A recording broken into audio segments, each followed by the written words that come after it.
L'actualité à la une ce matin, Djibril Bassoulé à la rencontre des Burkinabés de la Mecque. Le ministre des Affaires étrangères est en visite en Terre Sainte. Avec les ressortissants burkinabés, il a parlé développement et investissement. Et puis Nelson Mandela hospitalisé dans un hôpital sud-africain. L'icône de la lutte anti-apartheid a été admis ce matin pour une infection respiratoire. Le président Zuma appelle à une union de prière. Bonjour, bienvenue au 13h15 de la télévision de Burkina. Les Burkinabés de la Mecque discutent avec Djibril Bassoulé. Le ministre des Affaires étrangères a fait le déplacement de ce lieu saint de l'islam pour recueillir les préoccupations des compatriotes vivant sur place. Avant de les quitter, le ministre Bassoulé leur a demandé de participer au développement de leur pays. Salif Belem, Moumouni Soubega. On estime à 6 000 le nombre de Burkinabés vivant en Arabie Saoudite, dont 4 000 à la Mecque. On les trouve dans le commerce, dans les sociétés comme employés et dans les universités saoudiennes. Une forte communauté qui a reçu la visite du ministre des Affaires étrangères, venu s'enquérir des préoccupations et dire ce que le pays attend d'elle. Occasion pour la communauté d'égrener son chapelet de doléances dans la résolution de la question de la carte du séjour. Les solutions seront trouvées. Le président du Faso a donné des instructions pour que vous qui êtes ici, qui représentez les Burkinabés ici en Arabie Saoudite et particulièrement à Jeddah, que vous soyez dans de bonnes conditions de séjour. Nous allons tout faire pour que vous soyez en règle vis-à-vis de la législation et burkinabé et saoudien. Les solutions sont à trouver, mais tout ne s'arrêtera pas là. Nos compatriotes ont également un devoir de patriotisme et le ministre des Affaires étrangères n'est pas passé par 4 chemins pour rappeler cela. La question que vous aussi vous devez vous poser, qu'est-ce que nous, Burkinabés vivant à l'extérieur, à Jeddah, qu'est-ce que individuellement et collectivement nous allons faire pour contribuer positivement au développement de notre pays. Cette visite a été saluée par les Burkinabés de la Mecque qui ont vu un de leurs distinguer pour ses actions en faveur du développement du Burkina. Avec ces décorations, je suis très content et je remercie beaucoup notre président Blaise Compaoré. C'est lui qui fait pour développer notre pays. On est très content avec tout ça.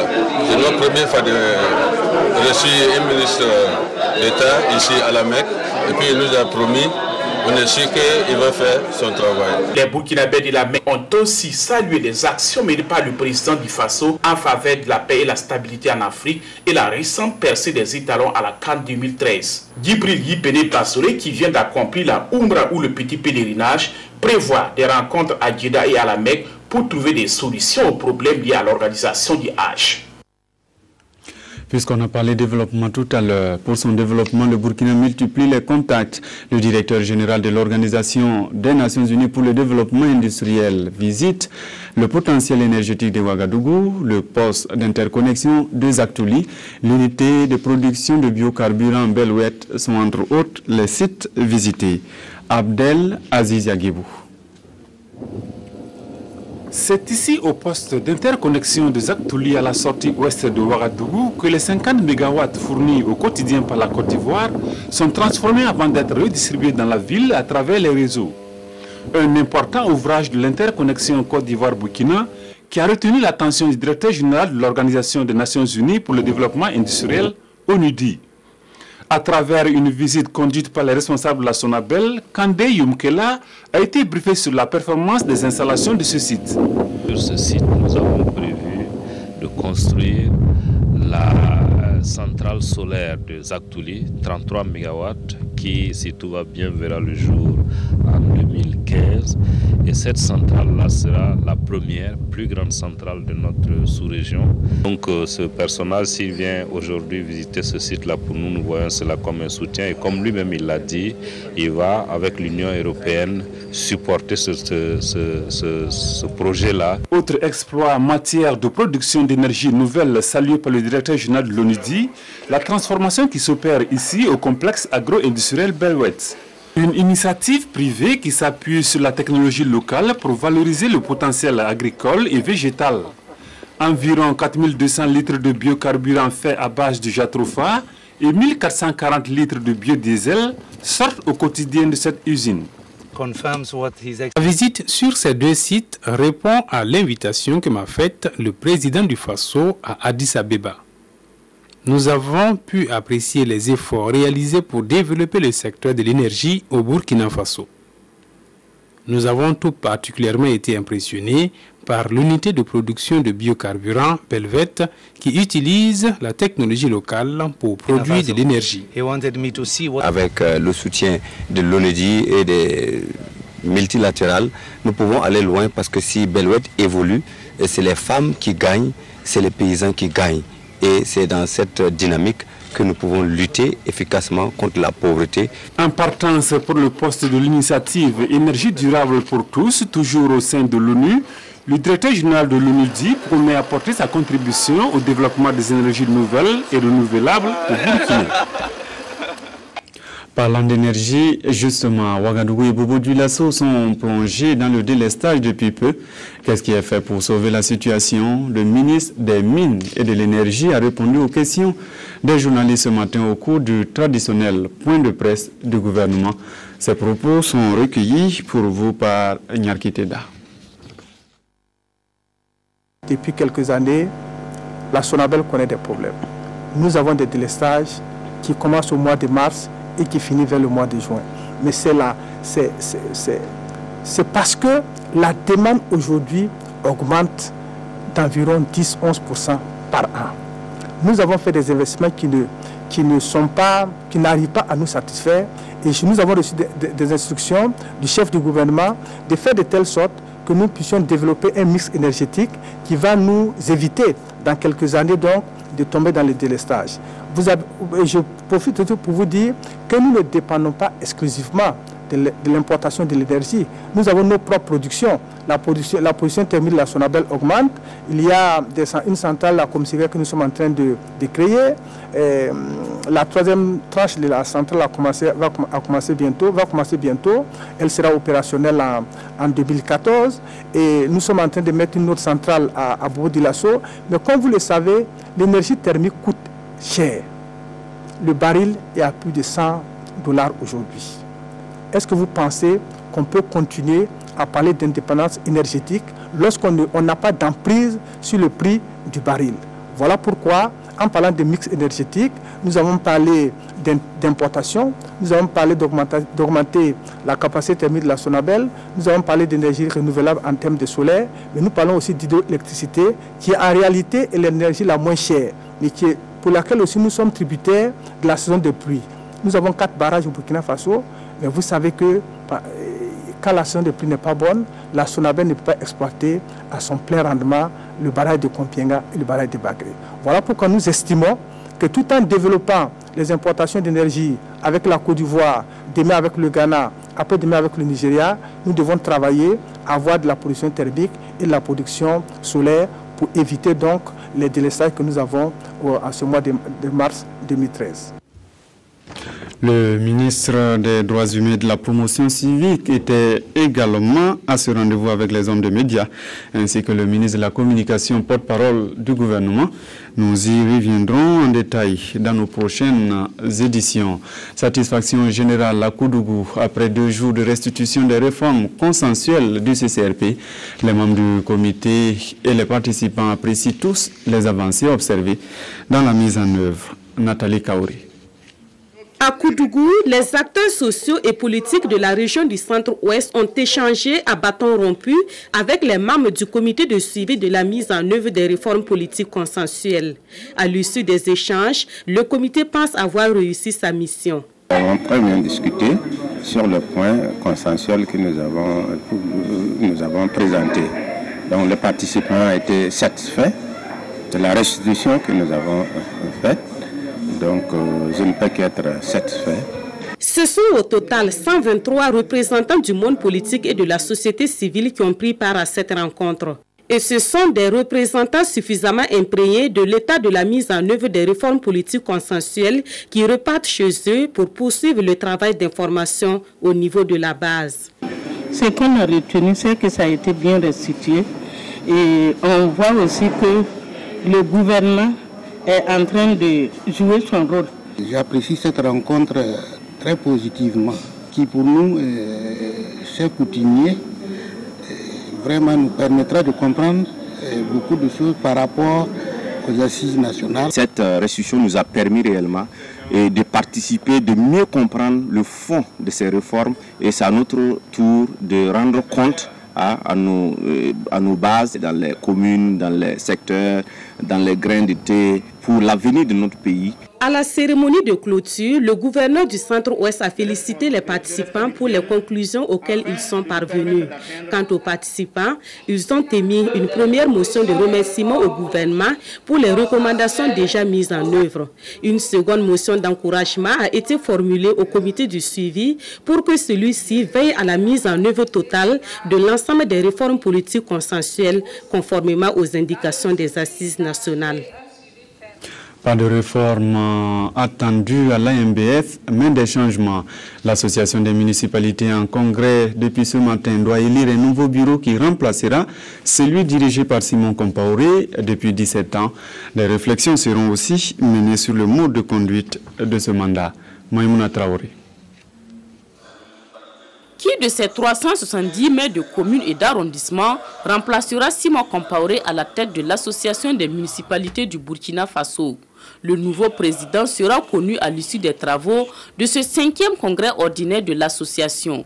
En attendant, le président sortant dresse un bilan positif de ses 17 ans de gestion. C'est mû d'une volonté collective que l'ensemble des élus de la première mandature se sont réunis quelques mois seulement après leur élection pour mettre en place cette structure qui s'appelle aujourd'hui l'Association des municipalités du Burkina, pour échanger, pour s'appuyer mutuellement, pour constituer cette interface entre l'État central et les communes d'une part, et d'autre part, interface entre les communes et les partenaires techniques et financiers, et également faire du lobbying, faire de la représentation également et faire de l'appui conseil. Je crois que toutes ces missions, nous avons essayé de les accomplir. Ce congrès sera l'occasion pour les participants de faire le point de la contribution de l'AMBF à la mise en œuvre du processus de décentralisation. Un cadre également pour eux d'envisager les voies et moyens pour exercer leur mandat avec sérénité. Le Burkina Faso s'apparente aujourd'hui à un champ commun que l'on a parcellé. Il faut que chacun s'efforce dans la parcelle dont il a la responsabilité de rendre cette parcelle propre, de la débarrasser des mauvaises herbes pour ne pas aliéner la production d'ensemble. Ces élus locaux pourront compter sur le soutien de leur ministre de tutelle et de celui de l'ambassade de la République fédérale d'Allemagne, un partenaire qui leur a remis séance tenante un lot de documents qui leur servira de repère. Comme vous le savez, l'AMBF, c'est cette association des maires du Burkina qui cherche le développement à la base. Celui de Pobé Mengao dans le Sahel s'est engagé à associer partenaires et forces vives au développement. Il a pris service le week-end dernier. Frédéric Etienne Basenga. Pobé Mengao, à une vingtaine de kilomètres de Djibo, a renouvelé sa confiance au maire Inoussa Konfi. Les populations de cette commune rurale l'ont vu à l'œuvre au mandat passé. Un mandat qui lui a permis de réaliser des forages, d'équiper des CSPS et de construire des écoles, entre autres. C'est pourquoi elles l'ont encore choisi pour relever d'autres défis allant dans le sens de l'amélioration des conditions de vie des populations locales. La priorité, c'est d'abord dans le domaine de l'éducation, dans le domaine sanitaire et surtout le domaine de l'eau. Dans le domaine de l'éducation, nous comptons construire des écoles, équiper les écoles que nous avons déjà, réhabiliter certaines écoles et construire des logements pour enseignants. Et surtout encore sensibiliser nos populations à inscrire beaucoup des enfants. La commune rurale de Pobé Mengao fait partie des 9 communes de la province du Somme.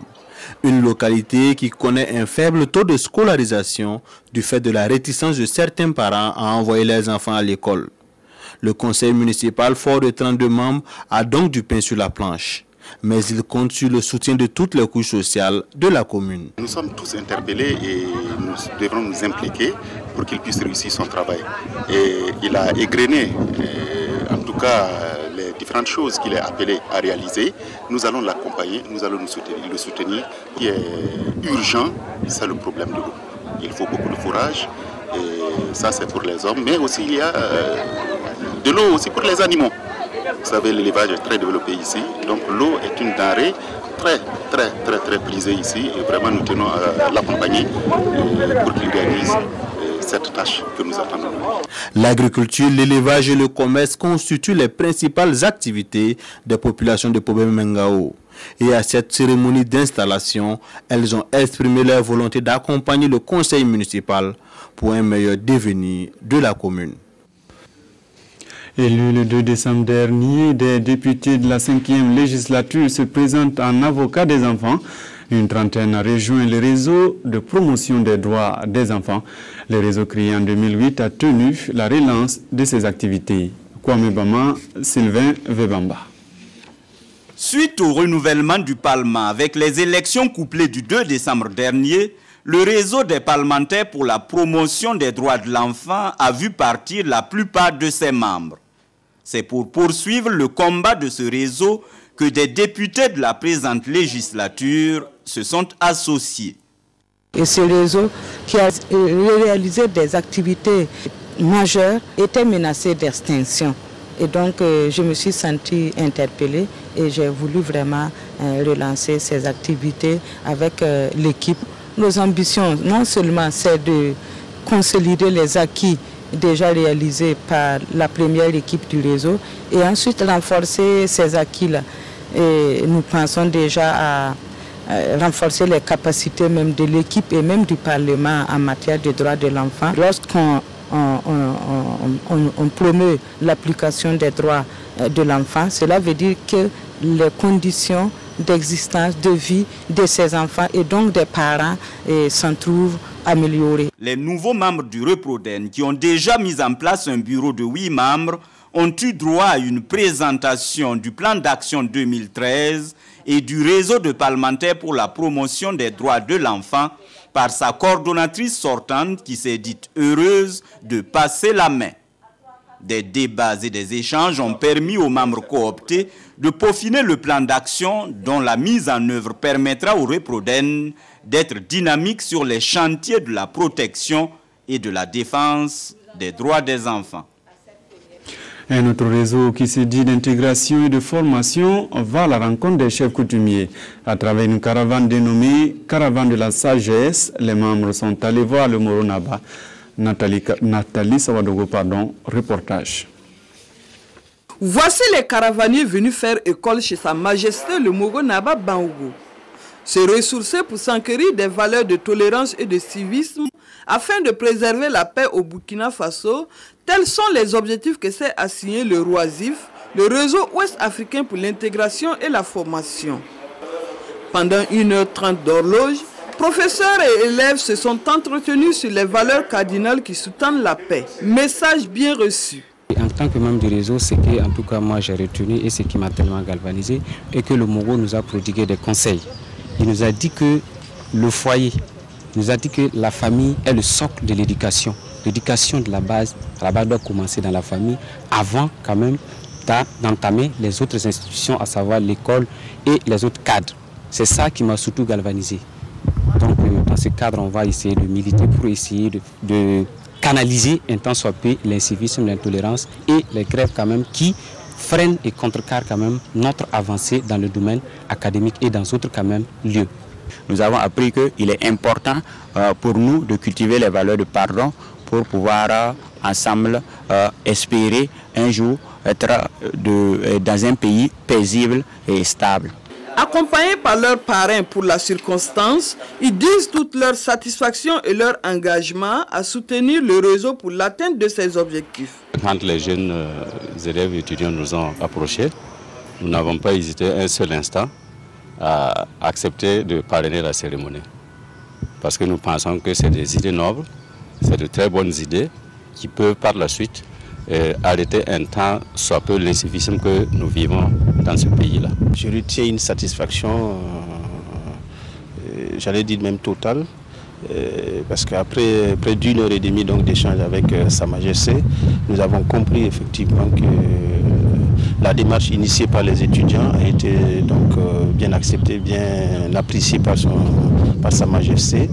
Et en tout cas, le message qu'il a passé était un message très fort, un message effectivement réservé à la jeunesse, cette jeunesse qui doit travailler pour accompagner ceux qui sont déjà au-devant des affaires au niveau de notre pays pour que règne la paix, qui est donc un bénéfice pour tout le monde. Le ROASIF a été créé le 24 juin 2012 et est constitué d'élèves et étudiants de la ville de Ouagadougou. Il compte installer très prochainement des cellules relais dans les autres provinces pour qu'ensemble ils puissent construire un Burkina émergent. À l'étranger, Nelson Mandela est à l'hôpital. L'ancien président sud-africain souffre d'une infection respiratoire. Selon une annonce de la présidence sud-africaine, le président Zuma appelle à la prière pour Madiba, apparu en public pour la dernière fois en 2010.